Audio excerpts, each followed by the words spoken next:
مصطفیٰ آئے بہار اندر بہار آئی محمد مصطفیٰ آئے بہار اندر بہار آئی زمین کو چومنے جنت سے خوشبو بار بار آئی زمین کو چومنے جنت سے خوشبو بار بار آئی محمد مصطفیٰ آئے بہار اندر بہار آئی جناب آمنہ کا چاند جب چمکا زمانے میں جناب آمنہ کا چاند جب چمکا زمانے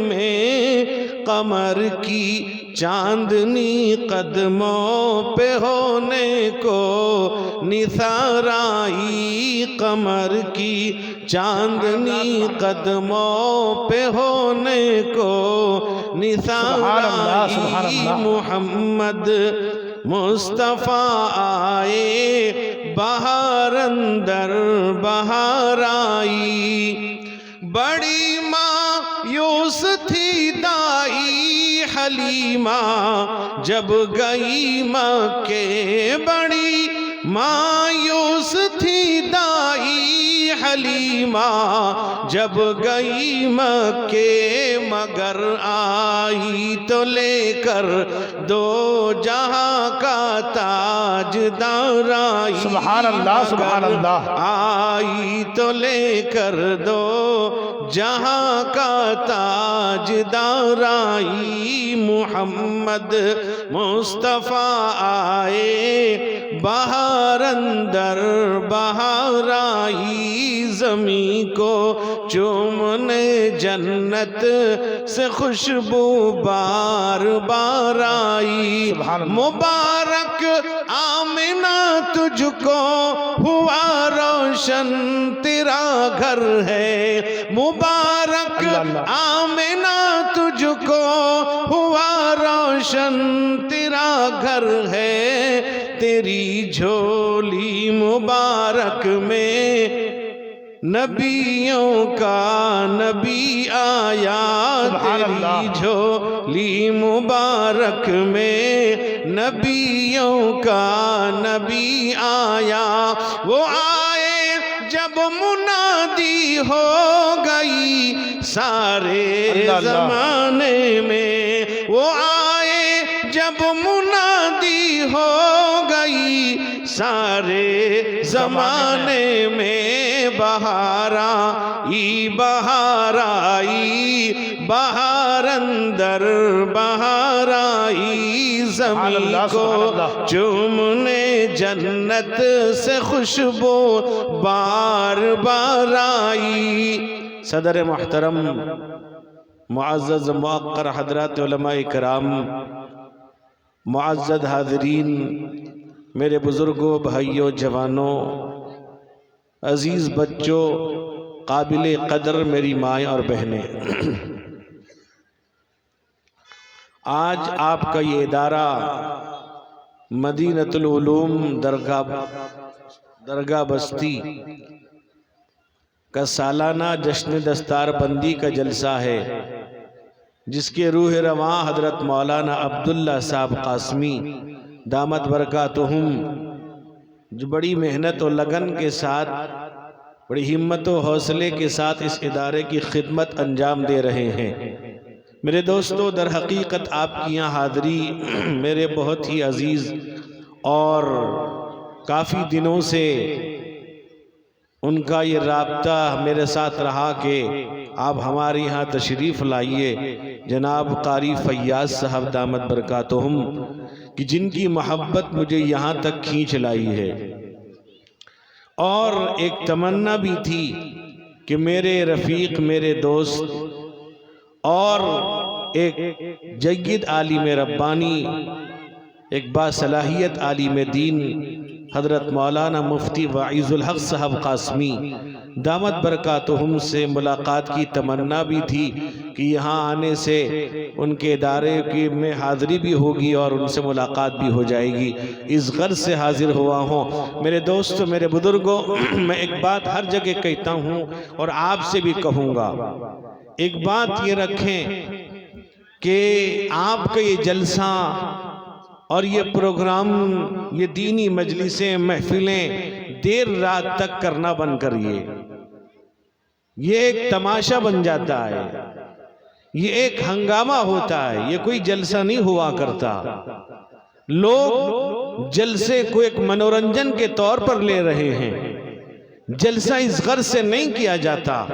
دینی مجلسیں اس کام کے لیے نہیں ہیں، دینی مجلسوں کا مقصد یہ نہیں ہے۔ میرے دوستوں، میرے بزرگوں، آج دینی مجلسوں کو ایک مذاق بنا لیا گیا ہے، ایک عجیب تماشا بنا رکھا ہے۔ میرے دوستوں، میرے بزرگوں، آپ ہمارے اوڈیشہ آئیے، آپ کو پتہ چلے گا کہ پروگرام ہم مغرب بعد شروع کرتے ہیں اور 10 بجے یا زیادہ سے زیادہ 11 بجے ختم ہوتا ہے۔ اس کے بعد نماز ہوتی ہے، لوگ کھانا کھا کر اپنے اپنے گھر چلے جاتے ہیں اور صبح کی نماز پابندی سے پڑھتے ہیں۔ میرے دوستوں، میرے بزرگوں، ڈر لگتا ہے اتنے دیر رات تک جلسہ ہو، اس جلسے میں شریک ہونے والوں کی صبح کی نماز غائب ہو جائے۔ میرے دوستوں، میرے بزرگوں، اللہ کے نبی رحمت کونین حضور سید عالم محمد الرسول اللہ صلی اللہ علیہ وسلم نے ارشاد فرمایا کہ لو یعلم الناس ما فی العتمۃ والصبح اتوہما ولو کان حبوا۔ اللہ کے نبی نے کہا اگر لوگوں کو معلوم ہو جائے عشاء کی نماز اور فجر کی نماز میں کیا فوائد ہیں، کتنا ثواب ہے، اللہ کے نبی فرماتے ہیں اگر وہ بیمار بھی ہوں گے، سورین کے بل چلتے ہوں گے، اس بل میں بھی مسجد آ جائیں گے، وہ پیچھے نہیں رہیں گے۔ ایک روایت کے اندر اللہ کے نبی نے فرمایا کہ منافقین پر عشاء کی نماز اور فجر کی نماز بار گزرتی ہے۔ عشاء کی نماز امت محمدیہ کی خصوصیت ہے، کسی اور امت کو عشاء کی نماز نہیں دی گئی۔ میرے دوستو، میرے بزرگوں، آج میرا مسلمان، آج میرا بھائی، آج میرا بزرگ یہ سمجھتا ہے ہم دینی مجلس قائم کر رہے ہیں، ہم دینی باتیں سنتے ہیں، دینی بات کہہ رہے ہیں، لیکن میرے دوست بزرگوں، اس کا جو اصل نچوڑ ہے آپ فجر کی نماز میں دیکھیں گے سارے لوگ غائب ہوں گے، مسجدوں کی صفیں خالی ہوں گی، مسجدوں میں میرے دوست بزرگوں کوئی اقامت کہنے والا موجود نہیں ہوگا۔ اپنے آپ کو ایمان والا کہتے ہیں، اپنے آپ کو مسلمان کہتے ہیں، اپنے آپ کو اللہ والا کہتے ہیں، اپنے آپ کو نبی کا دیوانہ کہنے والے آج مسجد میں نظر نہیں آتے۔ ہنگامہ ضرور کرتے ہیں، تماشا ضرور کرتے ہیں، منورنجن ضرور کرتے ہیں، کھیل تماشا ضرور کر رہے ہیں، لیکن میرے دوست، میرے بزرگوں، یہ مسجد میں نظر نہیں آتا، تماشا کرنا جانتا ہے۔ میرے دوست بزرگوں، یاد رکھو اگر آپ نے اتنے دیر رات تک جلسہ کیا، کل ایسا نہ ہو کہ آپ کے جلسوں پر پابندی لگا دی جائے۔ آپ کو خیال رکھنا چاہیے اس آدمی کا بھی جو بیمار سو رہا ہے، بچے سو رہے ہیں، کوئی غیر مسلم سو رہا ہے، آپ جلسہ کرتے ہو۔ میرے دوست بزرگوں، دور دور تک مائک لگا کر لوگوں کو پریشان کر رہے ہو، کیا جلسے کا یہی مقصد ہے؟ کیا میرے دوست بزرگوں، دینی مجلس میں بیان کرنے والوں، میری یاد رکھو میری بات کو، اگر صبح کی نماز کے اندر مسلمان غائب ہے، کہیں نہ کہیں وہ تقریر کرنے والا بھی اس کے اندر شامل ہے۔ میرے دوست، میرے بزرگوں، میں نے اپنی عادت بنا رکھی ہے، اگر کہیں پر مجھے 11 بجے بعد ملا دوبارہ وہاں کا فون ہی ریسیو نہیں کرتا ہوں۔ میرے دوست بزرگوں، نوجوانوں، میرے بھائیوں، یاد رکھو اللہ کے نبی رحمت کونین حضور سید عالم محمد الرسول اللہ صلی اللہ علیہ وسلم کے ہم امتی ہیں، نبی کے ہم دیوانے ہیں۔ یہ اللہ کا احسان ہے، اللہ کا کرم ہے۔ ایمان کے ساتھ ساتھ اللہ نے اپنے حبیب رحمت کونین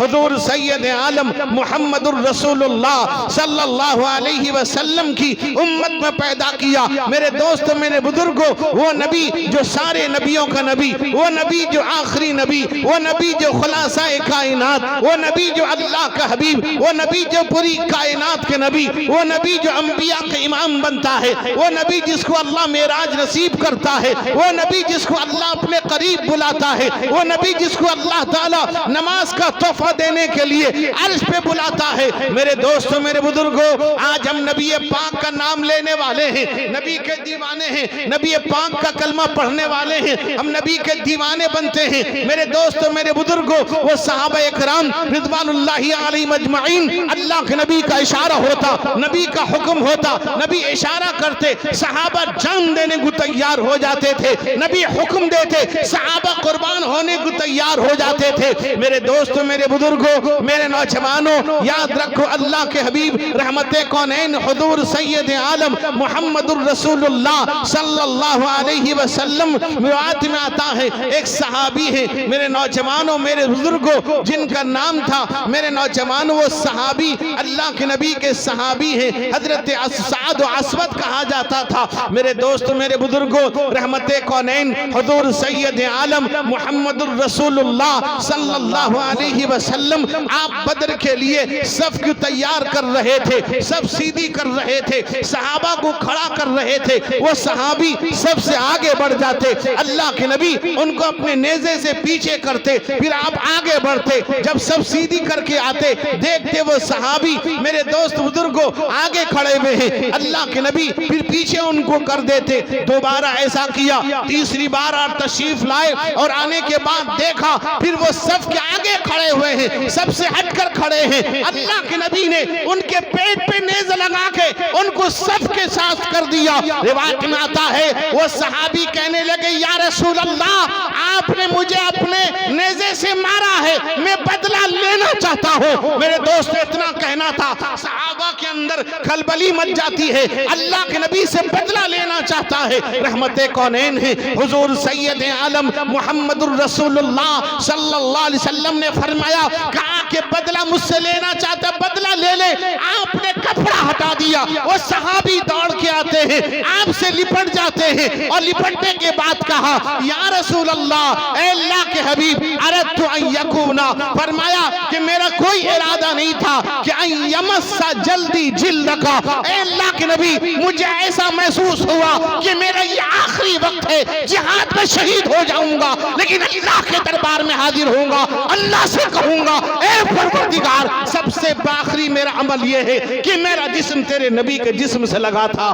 میرے دوست بزرگوں یہ صحابہ تھے، اتنا ہی نہیں ایک صحابی ہے اللہ کے نبی رحمت کونین حضور سید عالم محمد الرسول اللہ صلی اللہ علیہ وسلم نے ارشاد فرمایا کہ خریم الاسدی بہت بہترین آدمی ہے، بہت اچھا آدمی ہے، بہت اچھا ہے، لیکن اگر اس کے اندر دو چیزیں نہ ہوتی، ایک تو اس کا بال سنت کے خلاف نہ ہوتا، دوسرا یہ ہے اس کا ازار ٹخنے کے نیچے نہ ہوتا۔ جب اللہ کے نبی نے یہ کہا ایک صحابی حضرت خریم الاسدی کو یہ بات پہنچاتے ہیں کہ تیرا بال سنت کے خلاف ہے، تیرا ازار ٹخنے کے نیچے ہے، نبی نے کہا ہے بہترین آدمی ہے لیکن دو خرابی تیرے اندر ہے۔ روایت میں آتا ہے حضرت خریم الاسدی کو جب یہ خبر ملی ہے میرے نوجوانوں میرے بزرگوں کوئی چوچرا نہیں کیا، کوئی قیل و قال نہیں کیا، فوراً حضرت خریم الاسدی نے اپنے ازار کو ٹخنے کے اوپر کر لیا، اپنے بال کو سنت کے مطابق کر لیا۔ آج میرا جوان، آج میرا بزرگ، آج میرا بھائی، آپ گلی گلی میں دیکھیں میرا مسلمان میرا بھائی آدھا بال کاٹ کے آدھا رکھا ہوا ہے، بال میں نقشہ بنا رہا ہے، بال عجیب عجیب طرح بناتا ہے، آدھے بال اوپر رکھے ہوئے ہیں، آدھا بال کٹا ہوا ہے۔ مجھے ایسا لگتا ہے کبھی یہ آئینہ نہیں دیکھتا، آئینے کے سامنے کھڑا نہیں ہوتا۔ میرے نوجوانوں اگر یہ بال آدھا کاٹ کے آدھا رکھنے والا اگر آئینے کے پاس کھڑا ہو جائے اس کو محسوس ہوگا دنیا میں اس سے خطرناک ہجڑا نہیں آیا ہوگا۔ میرے دوستو میرے بزرگوں یہ میرے دوستو یاد رکھیے گا میرے جوانوں، آج سے 1400 سال پہلے اللہ کے نبی رحمت کونین حضور سید عالم محمد الرسول اللہ صلی اللہ علیہ وسلم نے منع فرمایا۔ میرے دوست بزرگوں حضرت امام رافع عبداللہ ابن عمر سے روایت کرتے ہیں فرمایا کانا رسول اللہ صلی اللہ علیہ وسلم ینہا عن القضا، حضور نے قضا سے منع فرمایا۔ فرمایا قضا کیا چیز ہے؟ آدھا بال کاٹنا آدھا رکھنا، اس کو قضا کہا گیا۔ میرے دوست بزرگوں ایک صحابیہ آتی ہیں، ان کے ساتھ ان کا چھوٹا بچہ ہے، اس کے آدھے بال کٹے ہوئے تھے، آدھے رکھے ہوئے تھے۔ اللہ کے نبی نے فرمایا اہلکو کلہ ابھی اترکو کلہ، یا پورا صاف کرو یا پورا رکھو، سنت کے خلاف کو۔ میرے دوست بزرگوں، اللہ کے نبی نے منع فرمایا، یہودیوں کی مشابہت کو اللہ کے نبی نے منع کیا ہے، نصارہ کی مشابہت کو اللہ کے نبی نے منع فرمایا ہے۔ میرے دوستوں، میرے بزرگوں، آج ماننے کا جذبہ کہاں ہے؟ آج سننے کا جذبہ کہاں ہے؟ عمل کرنے کا جذبہ کہاں ہے؟ آج ہماری نیت ٹھیک نہیں، آج ہمارا عمل ٹھیک نہیں، ہمارے دل سے اللہ کا ڈر ختم ہو گیا، خوف خدا ختم ہو گیا، خشیت الہی ختم ہو گئی، اللہ کا ڈر ختم ہو گیا۔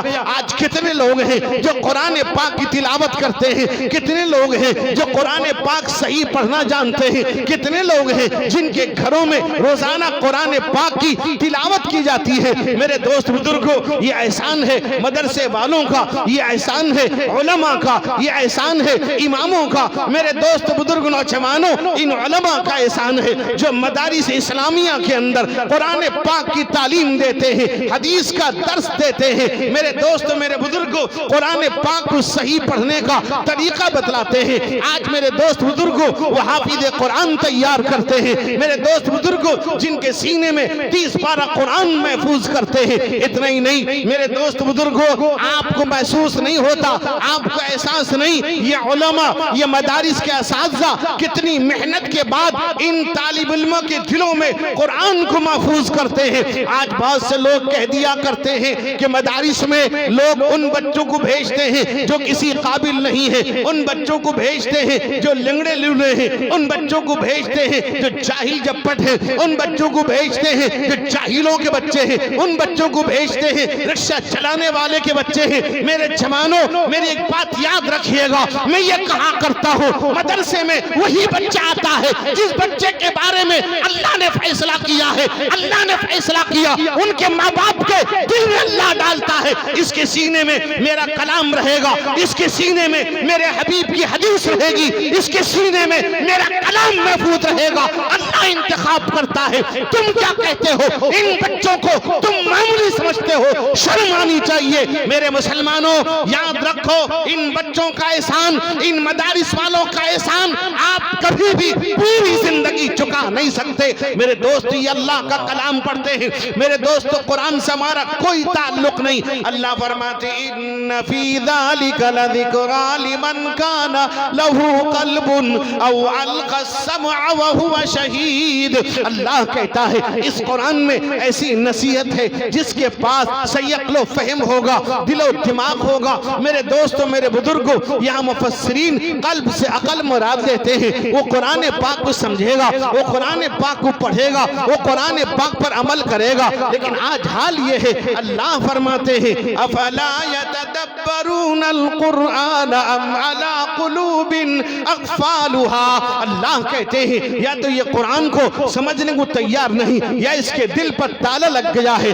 اس کا دل بند ہو چکا ہے، اس کے دل میں تالا لگا ہوا ہے۔ اللہ کہتے ہیں ختم اللہ علی قلوبہم وعلی سمعہم وعلی ابصارہم غشاوہ ولہم عذاب عظیم۔ اللہ کہتے ہیں اس کے دل پر مہر لگ گیا ہے، اس کی نگاہوں پر پردہ ہے، یہ سمجھنے کو تیار نہیں۔ حالانکہ اللہ کہتے ہیں ہم نے اسے دل دیا ہے، لہم قلوب لا یفقہون بہا، ہم نے دل دیا، وہ سمجھنے کو تیار نہیں۔ وَلَهُمْ أَعْيُنٌ لَا يُبْصِرُونَ بِهَا، اللہ کہتے ہیں ہم نے آنکھ دیا، وہ دیکھنے کو تیار نہیں۔ وَلَهُمْ آذَانٌ لَا يَسْمَعُونَ بِهَا، ہم نے کان دیا، وہ سننے کو تیار نہیں۔ كَأَنَّ فِي أُذُنَيْهِ وَقْرًا، گویا کان میں ڈانٹ پڑا ہوا ہے۔ اللہ کہتا ہے يَغْشَوْا ثِيَابَهُمْ وَأَسَرُّوا وَاسْتَكْبَرُوا اسْتِكْبَارًا، اللہ کہتے ہیں یہ کانوں پر پردہ رکھ دیتے تھے۔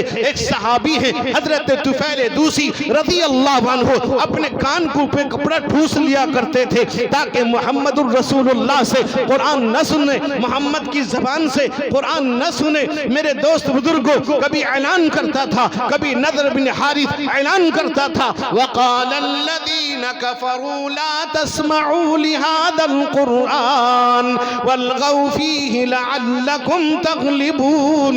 اللہ کہتا ہے یہ کہتے ہیں اس قرآن کو نہ سنو، اس میں بیکار باتیں ہیں، اس میں فضولیات ہیں. یہ اللہ کا کلام ہے، یہ اللہ کی کتاب ہے. میرے دوستو، میرے بزرگوں، اللہ کے حبیب رحمت کونین حضور سید عالم محمد الرسول اللہ صلی اللہ علیہ وسلم نے ارشاد فرمایا من اراد ان یحدث ربہ فلیقرأ القرآن. جو اپنے اللہ سے بات کرنا چاہتا ہے وہ قرآن پاک پڑھے، قرآن پاک کی تلاوت کرے. میرے دوست بزرگوں، اگر وہ گھر میں پڑھتا ہے اللہ سے ہم کلام ہے، مسجد میں پڑھتا ہے اللہ سے ہم کلام ہے. میرے دوست بزرگوں، مدرسے میں پڑھتا ہے اللہ سے ہم کلام ہے. میرے دوست جماعت میں، جمعیت میں، اجتماعیت میں، تنہائی میں، سفر میں، حضر میں، کہیں بھی پڑھتا ہے وہ اللہ سے ہم کلام ہے. میرے دوست بزرگوں، یہی غور کیجئے، مدارس کے طلبہ 24 گھنٹے قرآن پڑھ رہے ہیں، یہ 24 گھنٹے اللہ سے ہم کلام رہتے ہیں. یہ اللہ کی کتاب ہے، یہ پاکیزہ کتاب ہے، یہ افضل کتاب ہے. میرے دوست بزرگوں، ایک صحابی ہے حضرت عبداللہ ابن مسعود رضی اللہ عنہ، جن کا لقب تھا صاحب الوسادۃ والنعلین والمطہرہ. اللہ کے نبی کا بستر لے کر جاتے، آپ کا جوتا پہناتے رکھتے اور آپ کے لیے وضو کے پانی کا انتظام فرماتے. حضرت عبداللہ ابن مسعود فرماتے ہیں اللہ کے نبی نے فرمایا، اللہ کے نبی فرماتے ہیں فرمایا کہ اللہ کے نبی نے کہا من قرأ حرفا من کتاب اللہ فلہ بہ حسنہ والحسنۃ بعشر امثالها ولا اقول الف لام میم حرف، الف حرف ولام حرف ومیم حرف. ارشاد فرمایا اللہ کے نبی نے اگر کوئی قرآن پاک کا ایک حرف پڑھے گا اللہ تعالیٰ اس ایک حرف کے بدلے میں اسے 10 نیکی عطا فرمائیں گے. اللہ کے حبیب فرماتے ہیں میں یہ نہیں کہتا اگر کوئی پڑھتا ہے الف لام میم، اللہ کے نبی فرماتے ہیں میں یہ نہیں کہتا ایک حرف ہے اگر کوئی پڑھتا ہے الف لام میم، کہا کہ الف ایک حرف، میم دوسرا، لام دوسرا، میم تیسرا، اگر کوئی الف لام میم پڑھے گا اللہ تعالیٰ اسے 30 نیکی عطا فرمائیں گے. وہ اللہ کا کلام ہے، وہ پاکیزہ کتاب ہے. میرے دوست، میرے بزرگوں، اتنے ہی نہیں، روایت میں آتا ہے حضرت عمر بن خطاب رضی اللہ عنہ کا آپ نے بارہا نام سنا ہوگا، خلیفہ ثانی امیر المؤمنین حضرت عمر بن خطاب رضی اللہ عنہ، جن کے بارے میں اللہ کے حبیب رحمت کونین حضور سید عالم محمد الرسول اللہ صلی اللہ علیہ وسلم نے ارشاد فرمایا لو کان بعدی نبی لکان عمر ولیکن انا خاتم النبیین لا نبی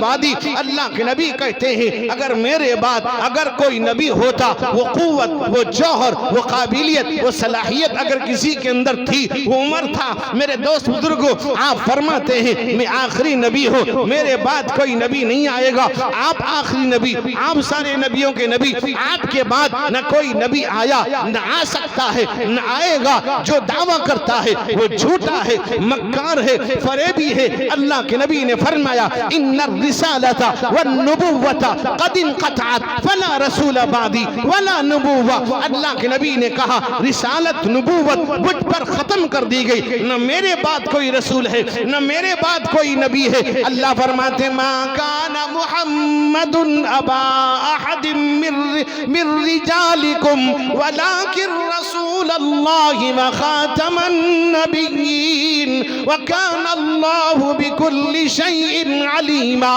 اللہ کہتا ہے محمد اللہ کے رسول ہیں، آخری نبی ہیں، خاتم النبیین ہیں، آپ کے بعد کوئی نبی نہیں، آپ آخری نبی. میرے دوستوں، میرے بزرگوں، حضرت عمر ابن خطاب کے بارے میں اللہ کے نبی نے فرمایا الحق ینطق علی لسان عمر، عمر کی زبان پر حق بات جاری ہوتا ہے. میرے دوست بزرگوں، قرآن پاک کی کئی آیتیں حضرت عمر ابن خطاب کی رائے کے مطابق نازل ہوئی ہیں. میرے دوست، روایت میں آتا ہے دار الندوہ کے اندر کفار مکہ، سرداران مکہ، رؤساء مکہ ایک میٹنگ بلاتے ہیں اور ایک میٹنگ یہ بلاتے ہیں کہ محمد کا دین پھیلتا جا رہا ہے، محمد کی باتیں پھیلتی جا رہی ہے، محمد کا پیغام پیغام پھیلتا جا رہا ہے. محمد سے جو قرآن سنتا ہے اسی کا ہو کر رہ جاتا ہے, محمد کا دیوانہ بن جاتا ہے. میرے دوست بزرگوں, جس محفل میں پیارے نبی کی بات ہوتی ہے, جس محفل میں پیارے نبی کی بات ہوتی ہے, رم جھم رحمت کی برسات ہوتی ہے, رم جھم رحمت کی برسات ہوتی ہے. جس محفل میں پیارے نبی کی بات ہوتی ہے, رم جھم رحمت کی برسات ہوتی ہے, رم جھم رحمت کی برسات ہوتی ہے.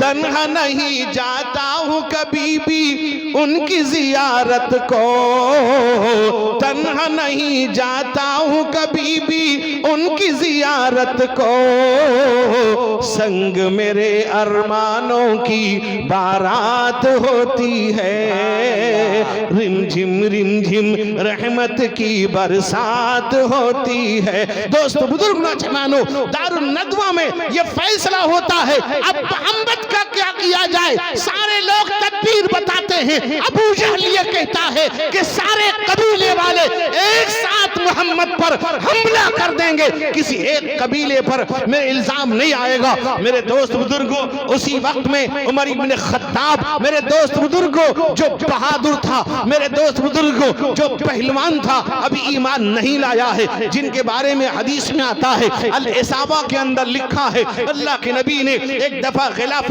کعبہ کو پکڑ کے آپ نے دعا فرمائی, اللہم اید الاسلام بعمر ابن الخطاب, اے اللہ عمر ابن خطاب سے اسلام کو قوت عطا فرما. ایک روایت میں ہے اللہم اعز الاسلام بعمر ابن الخطاب او بعمر ابن الحشام, دونوں کے بارے میں آپ نے دعا کی. الاصابہ کے اندر ہے, آپ نے عمر ابن خطاب کے بارے میں دعا فرمائی ہے. میرے دوستوں, میرے بزرگوں, اللہ کے نبی کی دعا کام آتی ہے. عمر ابن خطاب دارالندوہ میں کھڑے ہیں, کہا کہ کیا بات ہے, کہا کہ دیکھو ہمارے لوگ محمد کی زبان سے جس کو وہ قرآن کہتا ہے, جس کو وہ اللہ کا کلام کہتا ہے, سنتے ہی ایمان لے آتے ہیں, اس کی جماعت میں شامل ہو جاتے ہیں. ہمارے باپ دادا کے دین کو چھوڑ بیٹھے ہیں, ہمارے باپ دادا کے طریقے کو چھوڑ بیٹھے ہیں, لہٰذا ہم محمد کا خاتمہ کرنا چاہتے ہیں. اتنا کہنا تھا. حضرت عمر فاروق رضی اللہ عنہ جیسا بہادر آدمی, تلوار ہاتھ میں ہے, کہا کہ تمہیں گھبرانے کی ضرورت نہیں. اے دارالندوہ میں میٹنگ کرنے والوں, اے مشورہ کرنے والوں, عمر کے ہاتھ میں تلوار ہے. عمر آج وعدہ کرتا ہے تمہاری میٹنگ, تمہارا مشورہ ختم ہونے سے پہلے تمہارے قدموں میں محمد کا سر لا کے رکھ دے گا. عمر یہ اعلان کر رہا ہے, عمر ہاتھ میں تلوار لیے چلتا ہے. عمر بولے یہ قصہ ہی چکا دیتا ہوں میں جا کر, عمر بولے یہ قصہ ہی چکا دیتا ہوں میں جا کر, کہ دیتا ہوں تمہیں سر ہاتھی اسلام کا لا کر. کہا گھبرانے کی بات نہیں ہے. عمر تلوار لیے جاتے ہیں. ایک صحابی ابھی نئے نئے مسلمان ہوئے تھے. میرے دوست بزرگوں, جب وہ سامنے آتے ہیں, دیکھا عمر ابن خطاب ہے, ہاتھ میں ننگی تلوار ہے. وہ جانتے تھے عمر بڑا بہادر ہے, 50 آدمی سامنے ہو, ان کے مقابلے کی طاقت و قوت رکھتا ہے. میرے دوستوں, میرے بزرگوں, جب وہ نے پوچھا عمر کہاں کا ارادہ ہے, کہا اريد ان اقتل محمد, کہ محمد کا خاتمہ کرنے جا رہا ہو. وہ صحابی کہنے لگے, کہا کہ عمر جس محمد کا خاتمہ کرنے جا رہے ہو اسی محمد کے کلمہ تمہارے بہن اور بہنوئی پڑھ رہے ہیں, تمہاری بہن دیوانی بن چکی ہے. روایت میں آتا ہے عمر ابن خطاب نے دار ارقم کا رخ کیے بغیر بہن کے گھر کی طرف چلے. جب بہن کے گھر گئے, دروازے میں دستک دیا. بہن اور بہنوئی, ایک صحابی ہے حضرت خباب ابن عرط رضی اللہ عنہ, حضرت خباب ابن عرط سے قرآن پاک پڑھ رہے تھے. میرے دوستو, میرے بزرگوں, عمر فاروق دروازے کے سامنے کھڑا ہے, دستک دیتا ہے. بہن آتی ہے, دروازہ کھولتی ہے. جب دروازہ کھولا, عمر نے پوچھا کیا پڑھ رہی تھی, کہ اللہ کا السلام قرآن پاک پڑھ رہی تھی، وار کیا، تلواروں سے اتنا وار کیا، روایت میں آتا ہے پورے بدن کو لہو لہان کر دیا، بہن کو زخمی کر دیا، بدن کے ایک ایک حصے سے بہن کے خون اترنے لگا۔ روایت میں آتا ہے بہن نے کہا عمر یاد رکھنا، کہا کہ عمر تم میرے ٹکڑا کر دے، میری بوٹیاں کر دے، بوٹیوں کو کتے تیروں کے سامنے ڈال دے، لیکن یاد رکھنا میرے سینے میں محمد کی محبت بیٹھ گئی ہے، تم نکال نہیں سکتے۔ بہن بولی عمر ہم کو اگر تو مار بھی ڈالے، بہن بولی عمر ہم کو اگر تو مار بھی ڈالے، شکنجوں میں کسے یا بوٹیاں کتوں سے نچوا لے، مگر ہم اپنے دین حق سے ہرگز پھر نہیں سکتے، بلندی معرفت کی مل گئی ہے گر نہیں سکتا۔ کہا عمر یاد رکھنا، کہا کہ میری بوٹیاں کر سکتے ہو، کفے چیلوں کے سامنے ڈال سکتے ہو، لیکن محمد کے دین کو میرے دل سے نکال نہیں سکتے۔ میرے دوست بزرگوں، عمر نے اپنی بہن کی استقامت کو دیکھا اور کہا وہ قرآن مجھے بھی دکھاؤ جس کو تم کہتے ہو اللہ کا کلام ہے۔ کہا اچھا دکھاؤ مجھ کو وہ آیات قرآنی، سمجھ رکھا ہے جن کو تم نے ارشادات ربانی۔ کہا کہ دکھاؤ، بہن بولی بغیر غسل اس کو چھو نہیں سکتے۔ کہا کہ بہن انما المشرکون نجس، کہا کہ پاک ہونا پڑے گا۔ اس کے بعد قرآن اٹھے اور غسل کر کے لے لیا قرآن ہاتھوں میں، بھلی ساعت میں آئی دولت ایمان ہاتھوں میں، کلام پاک کو پڑھتے ہی آنسو ہو گئے جاری، عمر کے دل پہ اس نقشے سے عبرت ہو گئی تاری۔ عمر کا دل بدل جاتا ہے، عمر کا رخ بدل جاتا ہے۔ میرے دوست بزرگوں، عمر چلتے ہیں محمد الرسول اللہ صلی اللہ علیہ وسلم کے دربار میں، آپ